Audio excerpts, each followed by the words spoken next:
welcome back to our study on the book of Revelation. Thank you for watching. I know this is a rather difficult chapter. It's a difficult book. I mean, it's about the end of the world. What can I say?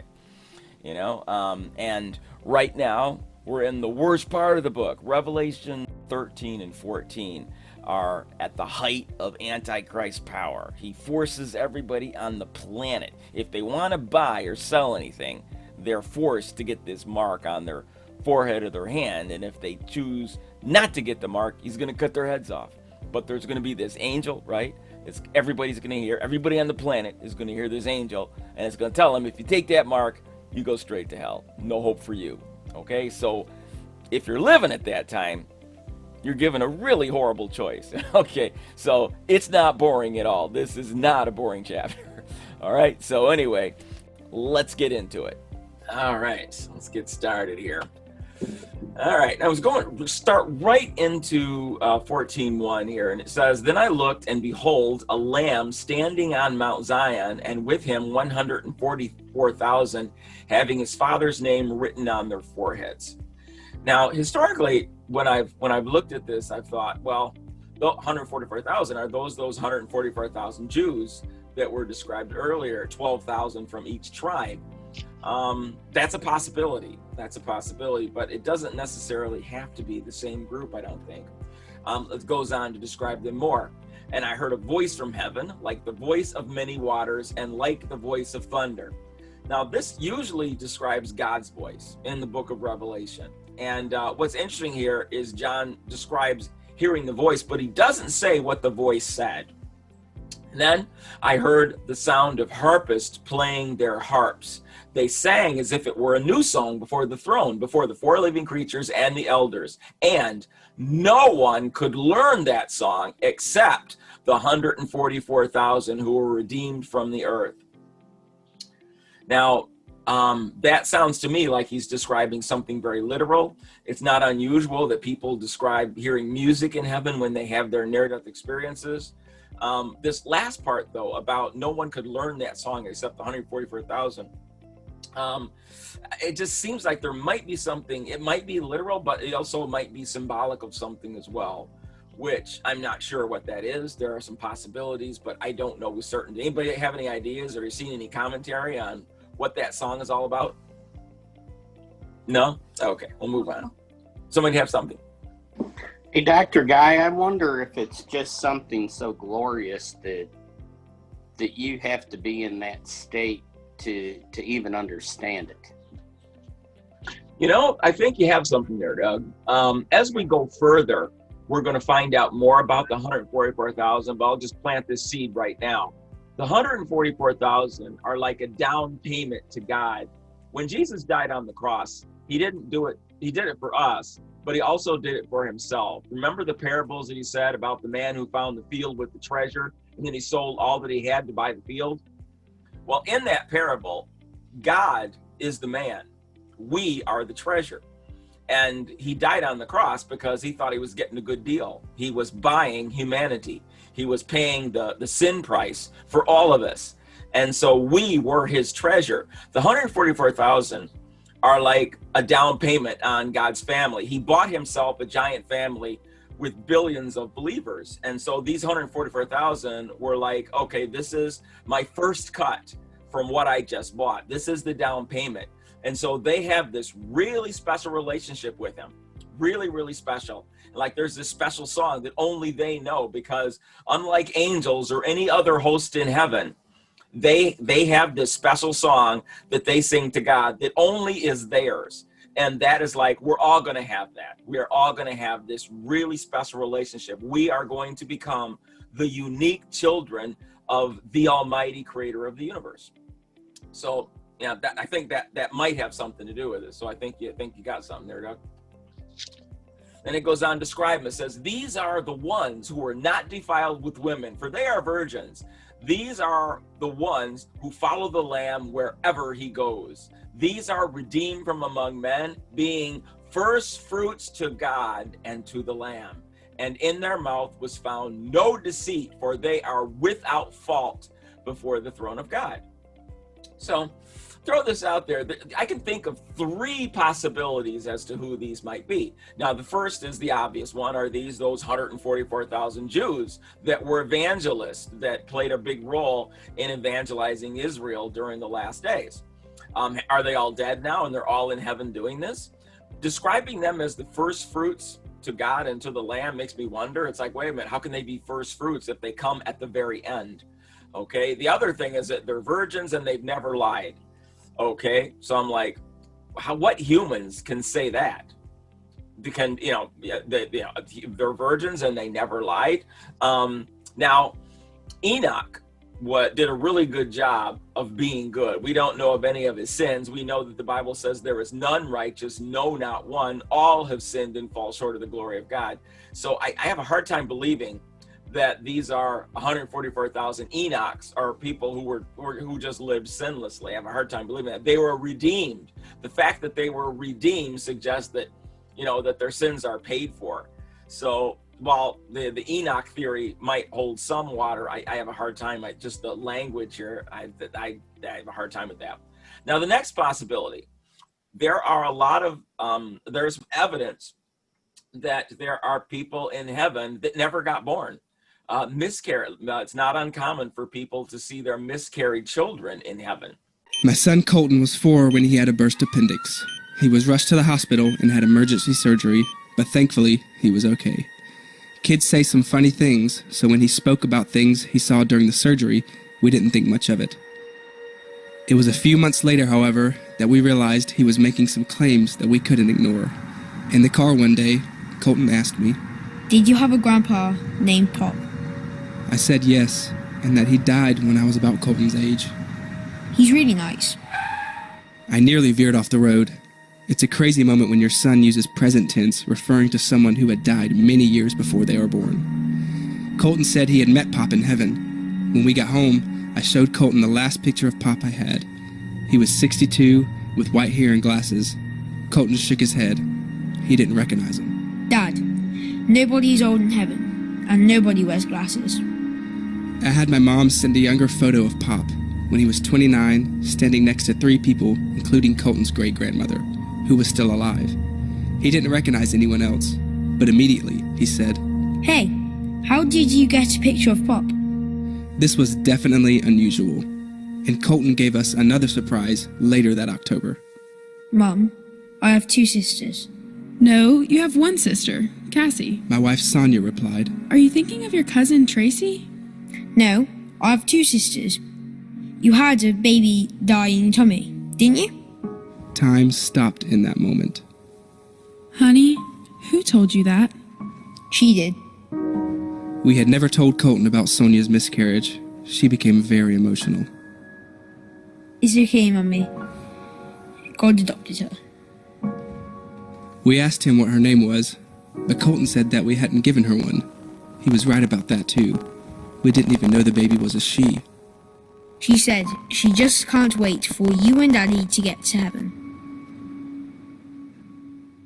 From Pietro's surgery, I was like, okay, let's go where you want to go. Because I was that was getting to be too much to see Roger like that. So I can't say that we left. We just kind of like appeared in this area that was very warm, but not like humid warm, not like Arizona warm, just comfortable. I just come from an OR, so it was warm compared to the OR, Yeah. And there was this music playing that I could not describe for you.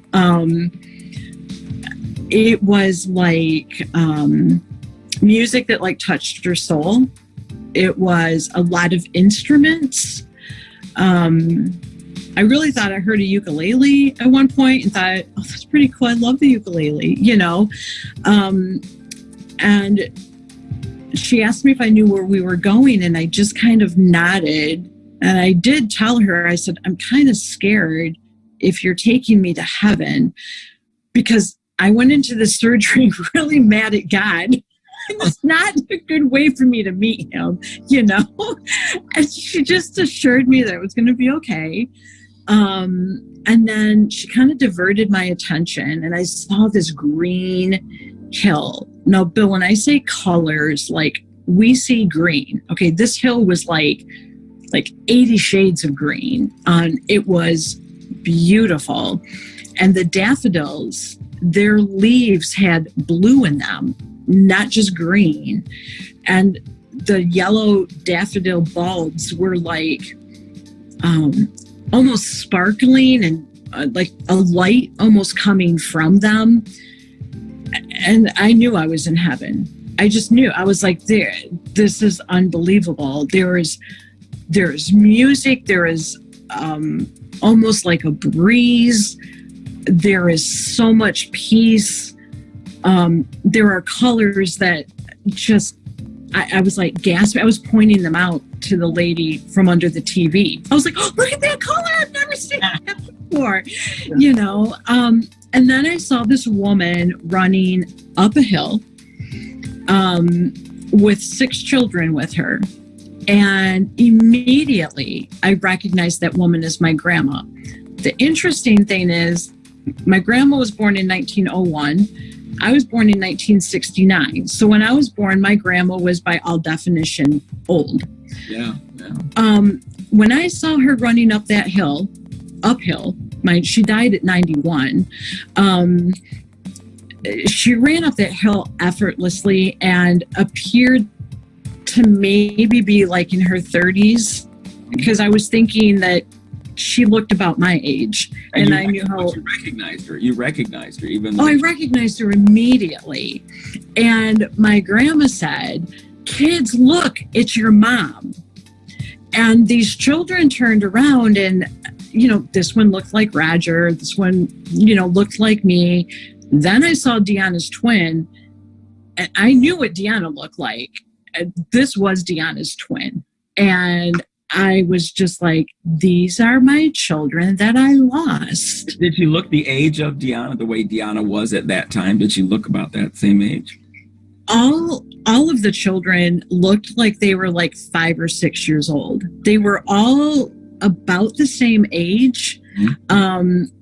But Deanna's twin had the big curls of hair like Deanna did, the blonde hair with the big curls, the big brown eyes.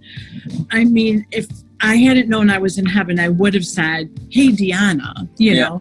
And I, not knowing if that baby was a boy or girl, because I lost that one at about 9, 10, 11 weeks. Mm-hmm. My grandma called to that child and said, Hazel, look, it's your mom. Now, my grandma's name was Hazel. And I always told Roger, I said, if Deanna's twin was a girl and would have survived, I would have named that baby Hazel. Oh, that's awesome. So I was just like, so the kids were running towards me. I bent down in the grass, and they got maybe the equivalent of maybe 10 or 15 feet away. And they just kept, one of them said, and I don't remember which one, Mom, you're so beautiful. And I thought to myself, no, I'm not. Half my head is missing. My hair is missing. Like, I went right back to, wait a minute, what is going on here? Like, and yeah, it was just very surreal. And then my grandma looked up at me and she said, sweetheart, we are having a wonderful time. And my grandma had a very rough life, and she had a very strong faith. And she would say that all the time. I have another one, but I'm not going to go through that other one right now because it does take quite a bit of time. You get the idea. I mean, I've heard of multiple testimonies of people who've had near-death experiences where they've seen these children that never got born. They end up there. So that's an option here. He calls them the first fruits. And so, I mean, one of the things I wonder is if, like back before Christ died, when people died, they didn't necessarily go to heaven, but the Sheol is described in the Old Testament as the place of the dead. And so the picture or a possible, the model that it makes is that prior to the death on the cross, people went into a waiting place spiritually, and then when Jesus died, he relieved them from that. He took the sincere individual with contrite hearts who would receive the gift, and they went straight to heaven. And so what if the first 144,000 ended up being, or maybe there's attributes of them, I don't know, but maybe those 144,000 are the first fruits from the dead that were redeemed by Christ. So those are just some ideas. I don't know with certainty as to whether that's the case, but just based on the language those are some options. Now, the word first fruits is literally translated promise to come, and the Hebrew word is bakurim. And I'm just going to read this description of first fruits. God called his people to bring the first yield, the first fruits from their harvest to him as an offering. This was to demonstrate the Israelites' obedience and reverence for God. It also showed that they trusted God enough to provide crops to feed their family. Back then, there were plenty of rules associated with making first fruit sacrifices. They had to be brought to the temple priest. No other crops could be harvested until after the first fruits were presented. It was a complex process. And the Hebrew word for first fruit is bikurim, literally translated to promise to come. The Israelites saw these first fruits as an investment into their future. God told them that if they brought their first fruits to him, he would bless all that came afterward. Okay, and so these people, these souls that are called the 144,000, they were like the first, when Jesus died on that cross, these were the first fruits to him. Okay, so of all of humanity, they were like a taste of what was to come. Now, in the first fruit sacrifice, you have this picture. You give God the appetizer, right? And then he promises to provide you the meal. So the people would bring their first harvest and offer that to him, trusting that God would provide the rest. And so here we have these individuals being a sacrifice to God, and that these became his instant best friends. They were like his posse, right? So after his death on the cross, he ended up with 144,000 new best friends, okay? That was like, so his death on the cross was like, he was buying himself a Christmas present, okay? And that present was all of us. The 144,000 were just the first ones of the harvest of the humanity, of all of humanity that he bought. This was like a taste. This was like a sample of what was to come. And so the incredible fellowship that the 144,000 are experiencing with Christ, that's just an example of what, in the end, we are all going to enjoy that special relationship in God's family. Okay? So now we move on. We get to verse 6. Then I saw another angel flying in the midst of heaven, having the everlasting gospel to preach to those who dwell on the earth, to every nation, tribe, tongue, and people, saying with a loud voice, fear God and give glory to him, for the hour of his judgment has come, and worship him who made heaven and earth, the sea, and springs of water. Now, this is verse 6 is kind of perplexing. It kind of jumps out at you because angels generally don't talk to people. In the Bible, they talk to just either one person or a handful of people. The largest group where an angel addressed them that I can think of in the Bible, the very largest group would be the angels in Luke that appeared to the shepherds. Okay, I can't think of any other large group where angels spoke to more than one or more people. Can anybody else think of any examples where a large crowd was addressed by an angel? I don't think there were. Yeah. When Jesus was baptized. Oh, that was God. That was not an angel. That was God.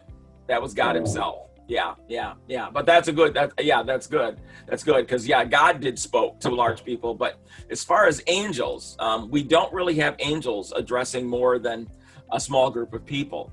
So here we have so it sounds like is that everybody on the planet is going to hear this angel expounding on the plan of salvation, the fact that you guys are sinners, you need Christ die on the cross, you need Christ's death in order for you to be redeemed, and you need to follow him. I mean, you need, and repentance, you need to repent, you need to turn from your wicked ways, right? And so here we have not, it doesn't sound like, I mean, he could use YouTube, I guess. I suspect that the angel doesn't need to use social media. It sounds like everybody's going to hear this voice or even see the angel. I don't know. But it says every nation, tribe, tongue, and people, saying with a loud voice. And the first thing that the angel says is fear God. Now, why doesn't the angel say believe in God? Any ideas? Well, I'll tell you, he doesn't have to. Most people, even right now, most people believe in God. All right, that's not a difficult sell. A few people say they don't. Yeah, right, whatever. But most people already believe in God. Where the trouble is that they want to believe that God is great, God is there, and he loves them just the way they are, in the sense that he approves of all their behaviors. No matter how much debauchery is going on, it's okay. So they have no fear of judgment. Everything's going to be wonderful and fine. I'm perfectly good. I'm not a murderer. So I'm obviously on my way to heaven, and, my feces doesn't stink. Okay. Well, that's where the message comes in. Fear God, which means, yes, it does stink. You're in some trouble. Judgment, the hour of judgment is coming, and you're on the wrong side. Okay. So this angel is coming right out and saying that. One of the commentators that I listened to on YouTube is Laura Chen. I didn't know she was a Christian until this past week. And she says something about this lack of fear of God. I'm going to just play this clip real clear, and it kind of demonstrates the problem that we face with people not fearing God at all, not thinking they have to change. Right. And that's exactly what it is. And I'm a Christian. And one of the only reasons why I'm not freaking out more, despite being so black pill, is that we should all remember that regardless of who becomes president, Christ is always king. Right. And, we as Christians, part of the burden we need to bear is knowing that we are essentially always going to be at odds with the world, right, in one way or another, because we are in a fallen world. But that doesn't mean we should lose hope and give up. Although I think it does mean that we shouldn't necessarily expect things to be easy. Regardless of what happens in the United States, Canada, whatever specific country, I do believe that there will always be at least a force for good on this planet, and we just need to make sure that we're part of that, and we're doing everything we can. And I know there are a lot of, quote, Christians who are, on board with the progressive left agenda, right? You've seen it a lot. People saying, how can you be a Christian and vote for Trump when he's said all these terrible, terrible things? I think those people, they would have you believe the less vision of Christianity, that Christianity just means being nice. Right? And Christianity just means doing secular charity work. That's what I see a lot from those types of Christians. Do we have a clip real fast? I think this is clip, can we go to clip 13, Garrett? These were people that were yelling at a street preacher today who was talking about sin, and they were saying, God loves all of us in her ear. This is literally what they were doing to a street preacher. Government, only mom does alone. Because why? You're supposed to take the commandments God gave you. God with your when you got up in the morning, when you walked around the way, when you went to bed at night.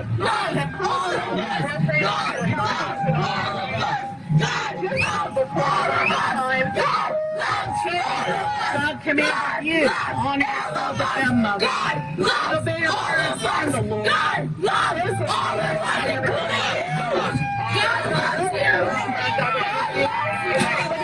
Is that what you're talking about? Yeah, that is exactly what I'm talking about. We didn't find that. It frustrates me so much, because this is like the wishy-washy secular version of Christianity that the left is always trying to push. And I think if you're a Christian who's actually, a Bible-believing Christian, then you should know the message of the Bible is not God loves you and you're amazing and everything that's okay. It's that you are dead in your sin, and unless you accept Christ as your Savior, then there's nothing that you can do about it. And God's love is manifest through salvation in Jesus Christ, right? So these people saying, "Oh, God loves you," they're saying it because they want you to think that you're perfect the way you are, and that you don't need to change anything. You can continue living your debauchery, which is exactly the opposite of what the Bible teaches. I'm not perfect, and I'm like, I know I need God. I'm like, the Bible was written for me, because I'm that kind of guy who's like, I need a manual. And I think we should, as Christians, be willing to accept and embrace that. How without the salvation of Christ, we would be dead in our sin. But these people, it's like they want us to embrace the sin without the Christ part of it, which is completely a perversion of the Christian message. And it really frustrates me. And I feel like so many people who are more focused on Trump's mean tweets than they are about Democrats doing things like advocating for abortion up until birth and things like that, and removing religious freedoms. That's exactly the kind of mentality they have. It's more important that you be nice on social media than it is that you actually stand up for Christian values. And to that I say no thank you. Okay. And the point here being that repentance is really a big deal, and the angel is warning people, this is it. You're not going to live for another 5 years. Probably not going to live another 2 years. We're past the halfway point from the tribulation period. And so the angel is warning people right now, this is it. You need to make some choices, and change is necessary, and you need to be afraid. Fear God, big deal. But you can't be complacent. You can't keep doing business as usual. You need salvation, because if you're a judge right now, you're not going to make it. And everybody gets this message. All right, so that goes out to everyone's aware of it. Now, another angel, a second one. So the idea is all of these, there's going to be 3 angels. And the angels are, like, the picture that it's making here is the angels are speaking to everybody in the world. So nobody has the excuse, well, I didn't have a Bible. I didn't know. The gospel wasn't preached in my country. I don't know any Christians. Nobody's going to have an excuse. So the coming judgment, God's not giving them a lifetime to pursue Christianity, so that one day maybe somebody will stumble in their life, or maybe they'll stumble across a Christian website. No, he's coming out. And for the people that are left alive, they are being warned by direct contact. So God is directly telling people of the earth what they have to do. So the message of salvation is like going out specifically and directly by God through these angels. So then a second angel comes along and says, it has fallen, Babylon the Great, which has caused all the nations to drink of the wine of her fornication and the wrath of God. Oops, I gotta move this. Okay. And the wrath of God, which accompanies it as its retribution. Now, anybody have an idea who this Babylon the Great is? Iraq? Excuse me? Well, it's in Iraq. That's true. Babylon is in Iraq. But this particular, whoever Babylon in, caused all the nations of the world to do bad things. And therefore, the whole world is being judged by God, because this entity, Babylon the Great, has been the source of sin for the entire world. It's the U.S.? I think historically, for the last couple of centuries, well, at least the last 100 years or so, especially the last 50 years, a lot of people believe that it's the United States. We have through our media, we have affected the moral values of the whole world. So it could be, if it's a nation, I think my bet would be that it's the United States. If indeed this is a nation. During the tribulation period, if the Antichrist is not from the United States, whatever country the Antichrist represents, or countries, that may be Babylon the Great. Because he uses influence. He uses influence to get the countries to kill Christians. So whatever nation that the Antichrist is speaking out of, that might be Babylon. But right now, if I was picking, I would think the United States would be. We'll find out. Now, one of the things that comes up as you read about the tribulation period here in Revelation is that, okay, the people that are alive during the tribulation period, are they just out of luck? Is it that God said, okay, from the time that Jesus died on the cross, I am going to wind this clock up, and exactly 2026 years later, I'm calling in the chips. I'm going to say it's over, and I'm going to bring my wrath on the earth no matter what, because it's time. Is that how this works? Or are the curses that God puts on the earth are those only in response to what man is doing. Okay? As we're going to see later here, I think the latter is true. It's not because it's time, but these events are only happening because of the behavior of man. Well, in verse 7, it says, he sends someone to fear God and give him glory. Yeah. Because the hour of his judgment has come. So that's right. There's some warning going on here. There's definitely some warning. He says it is time. And what I brought that up because was time the factor in bringing on the curses, or was it the behavior of the people? And so they work together. It is time because, and what we're going to see in the next few verses is that it's going to come out that it's time because the nations have become this bad. Things are so bad that it's time for the harvest because this is what they're doing now. Okay? God's wrath actions during the tribulation are a direct response to the behavior of the nations of earth. It's like they've crossed a line. Antichrist policies and influence support abomination level sins across the world. His influence is a rejection of God's holiness, a rejection of Christ. It includes the mass killing of God's children. This crosses a line, and this invites God's response. This is why the really bad things are happening to the earth, because of Antichrist and what he has got the nations to partake in. All right. Maybe it's like the days of Noah too, where it just got down to 8 people. So that is a very good example. That's an excellent example. I think you're right about that. It's like precisely like the days of Noah. Okay, then a third angel followed them, saying with a loud voice, if anyone worships the beast and his image and receives his mark on his forehead or on his hand, he himself shall also drink of the wine of the wrath of God, which is poured out full strength into the cup of his indignation.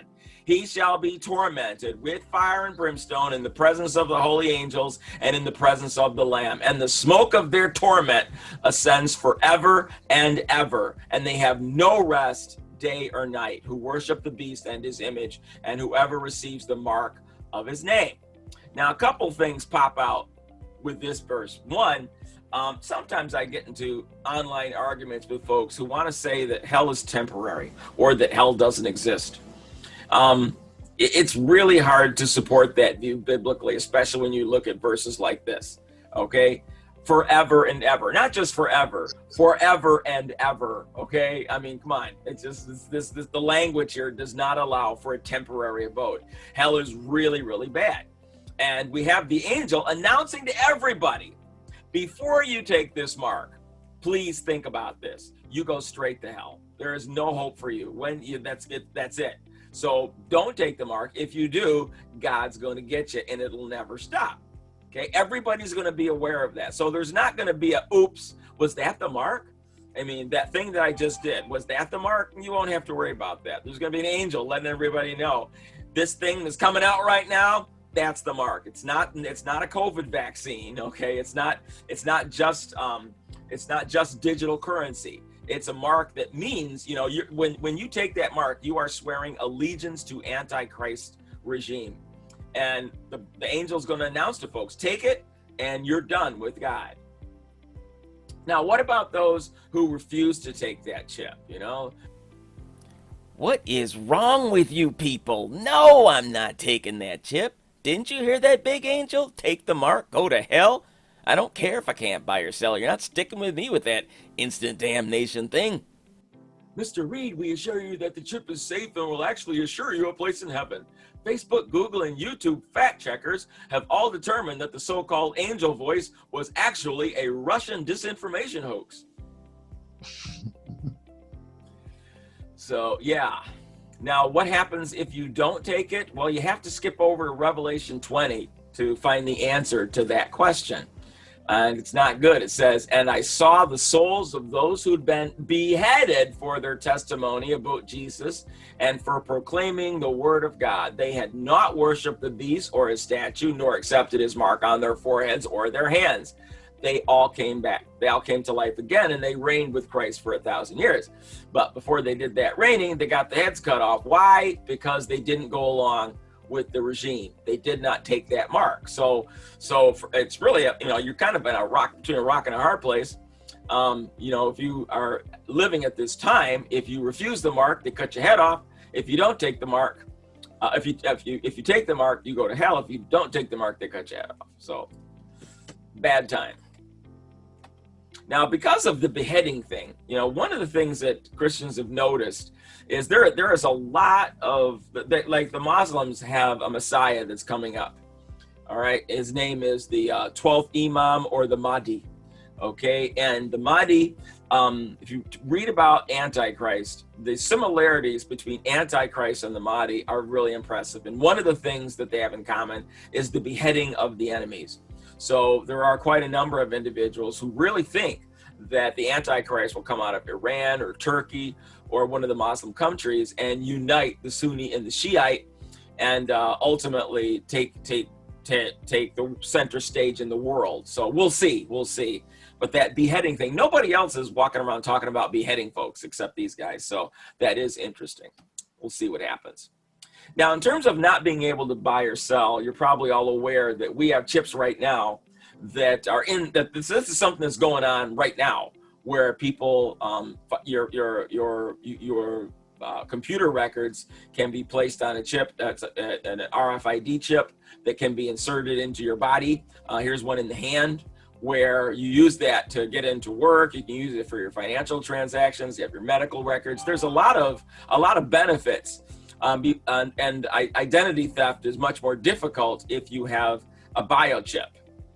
Okay, now in terms of storing money on this thing, we have over 200 cryptocurrencies right now. Bitcoin is number one, but there are over 200 cryptocurrencies that are currently, this is a really booming business. The benefit of cryptocurrencies or digital currencies is that they don't fluctuate with the country's GDP, with the debt of a country. They don't. And so you can buy the same amount of stuff this year as last year and the year after. And so it's really, really compelling. And so China is now ahead when it comes to it having a sovereign digital currency. That's different from a cryptocurrency because it's backed by a nation. So they're really moving ahead with this, but the United States is doing that as well. Even Facebook now has its own digital currency. So this is a big deal. All right. And so there's a race to see who's going to have the best digital currency here. And pretty much 80% of the governments are moving towards digital currencies, which means you're going to phase out actual paper dollars. That's going to be coming to an end. And they're trying to use the COVID crisis to speed this up. All right, now the microchip implant makes cryptocurrency, makes having cryptocurrencies easier to keep and less difficult and more difficult to steal. Okay.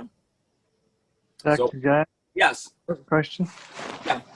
Would that chip then be the very thing that angel is warning about, or is that probably not the chip itself? Because I mean that there's not right now. Just taking the chip for financial transactions doesn't mean allegiance. You don't have to swear off Christ. You don't have to curse Christ or identify yourself with an anti-Christian regime. And so, no, it's just right now, it's just digital. There's nothing good or bad about that. It's just where we're headed with this. You see where the technology is going. At some point, regular cryptocurrency is not going to, or regular digital currency is not going to work. And if you want to really get it together, you're going to, and continue to have transactions, you're going to have to swear allegiance to the Antichrist regime. So your chip won't work. And so, yeah, this right now, if somebody were to offer this, it's not the mark of the beast. So if anybody did take this digital currency in an RFID chip, that does not constitute the mark of the beast, not yet. Thanks. Mm-hmm. All right. So yeah, once you it's called a crypto wallet. All right, verse 12. Here is the patience of the saints. Here are those who keep the commandments of God in the faith of Jesus. Then I heard a voice from heaven saying to me, write, blessed are the dead who die in the Lord from now on. Yes, says the Spirit, that they may rest from their labors and their work follows them. And in the West it says, here's the endurance of the saints, namely those who keep the commandments of God and the faith which they have in Jesus. And I heard a voice out of heaven saying, write at once, spiritually prosperous are the dead who die in the Lord from this time forth. Yes, says the Spirit, to the end that they may rest from their labors, for their works accompany them. And it's showing that when this mark of the beast comes out, a whole lot of Christians are going to die in the Lord. They're not going to take this mark, and they're going to be killed for this. So a lot of that is going to happen. And here's the verse that says, okay, look, when they do that, you're not going to suffer anymore. That's it. You got your 15 minutes of ouch, or 15 seconds of ouch, right? And then, bottom line is that all the good that you've done, including your sacrifice, goes with you. You are a martyr, and God pays attention to that. And so this passage is for those Christians who refuse that mark. God is assuring you, it's going to go well for you. I mean, these people have just heard an angel say, don't take the mark or you go to hell. And they say, you know what? I'm listening to the angel, even though it's going to cost me my life. And I saw, and consider this, a cloud, a white one, and upon the cloud one sitting, in appearance like a son of man, that is human in appearance, having upon his head a crown of victory, a golden one, and in his hand a sickle, a sharp one. So who is this individual? This is pretty much everyone agrees, this is like the angel of death, and he's got a sickle in his hand. And another angel came out of the inner sanctuary, crying with a great voice to him who is seated on the cloud, thrust your sickle at once and reap quickly, because the hour to reap has come, for the reason that the harvest of the earth has become dry and thus perfectly ripe. And he who was seated on the cloud thrust his sickle upon the earth, and the earth was reaped. So here we have a command given to the angel of death to say, look, the earth is ripe. Now it's time to harvest. So what we have here in Revelation 13 is an overview. For when we get to 15 and 16 and those guys, you're going to have the specifics of how God reaped the earth. So a lot of people are going to die next because they just chopped off the heads of a whole lot of Christians. And God's response to that is to start really nasty, horrible judgments. And he's going to start wiping people out right and left. A lot of people who took that mark are about to lose their lives because God's wrath is now going to be poured out. And so he says, you know what? This is it. You've crossed the line. When you killed that last batch of Christians, that sealed your doom. It's now the end. It's time to reap the harvest. So God's going to spend considerable time wiping out the remaining earth population. Question, Dr. Guy? Yeah, sure. In that earlier verse where it says one like the Son of Man, I always took that to mean that, not always, but I mean I take that seems to imply that when I see the Son of Man that's Christ, but you're saying it's the angel of death, like a son of man, so in human form. Son of man, not like the Son of Man, like us. Okay. Okay. Yeah.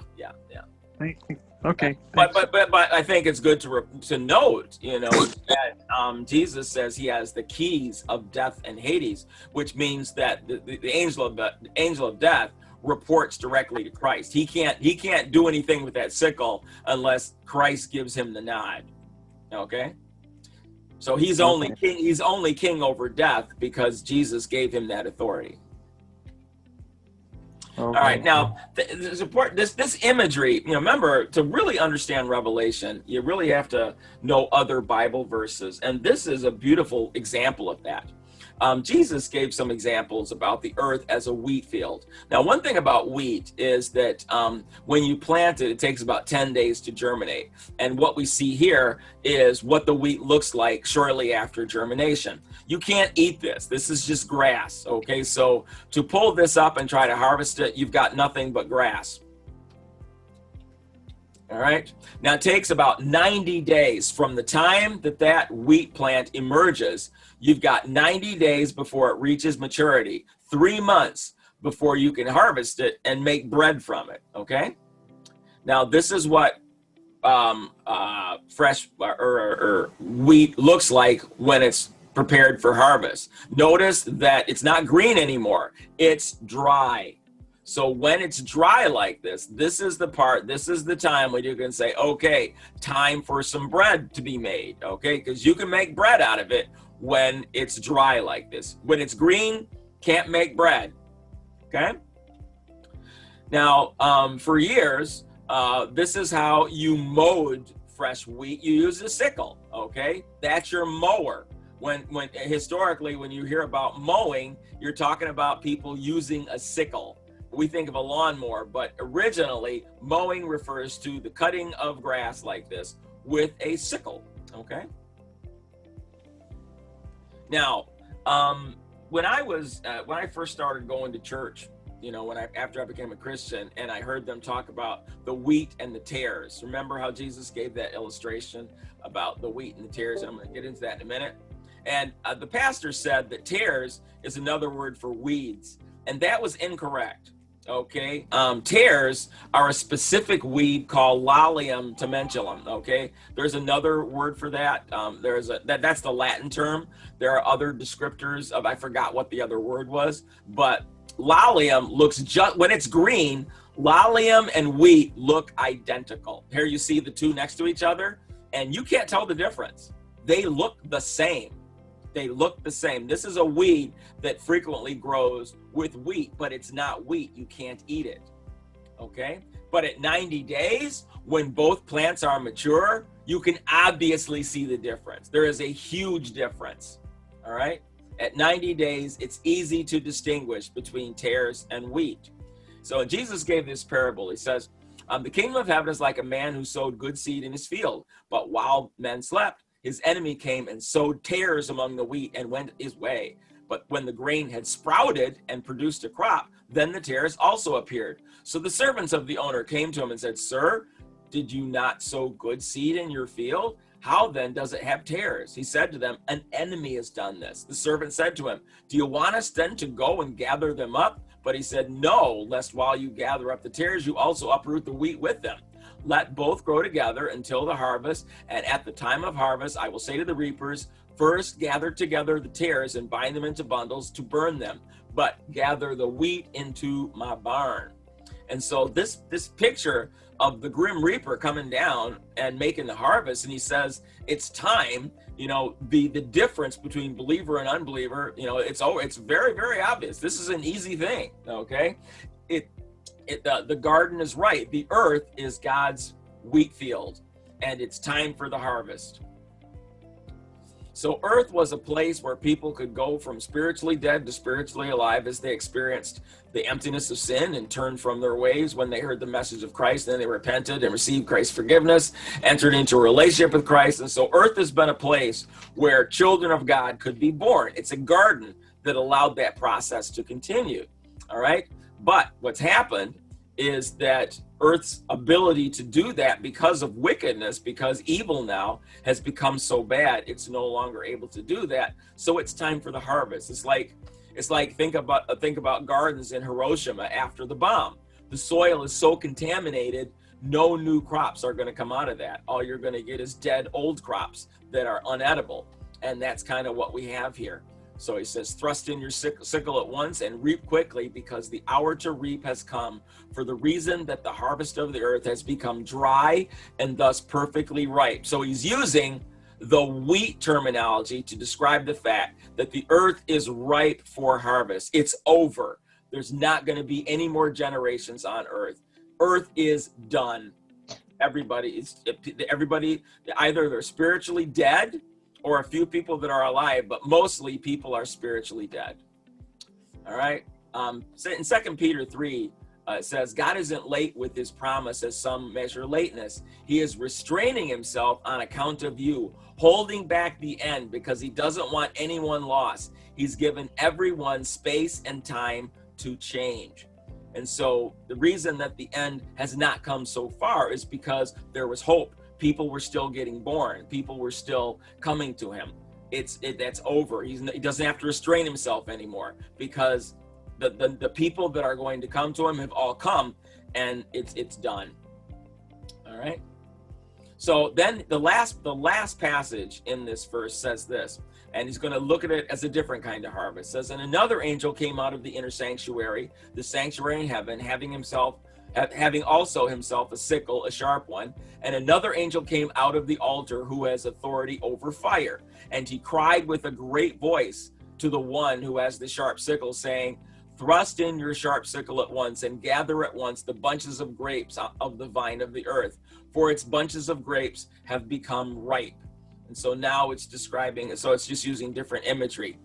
And the angel thrust his sickle into the earth, and he gathered the vintage of the earth and threw it into the winepress of the wrath of God, the great winepress. And the winepress was trodden outside of the city, and there came out of the winepress blood as far as to the bridles of the horses, to a distance of 1,600 stadia. So he's just describing that the amount of blood that's going to be shed during this time is going to be a lot. So it basically, the people of earth are going to be destroyed in a manner that has been unprecedented, because God's full judgment is being vented on the earth. And in the future chapters, he's going to talk about specifically what happened. How did that death take place? Okay. All right. Any comments or questions on any of that? If you found this program on the Book of Revelation enlightening or exciting or educational, please hit like or subscribe. Thanks for watching.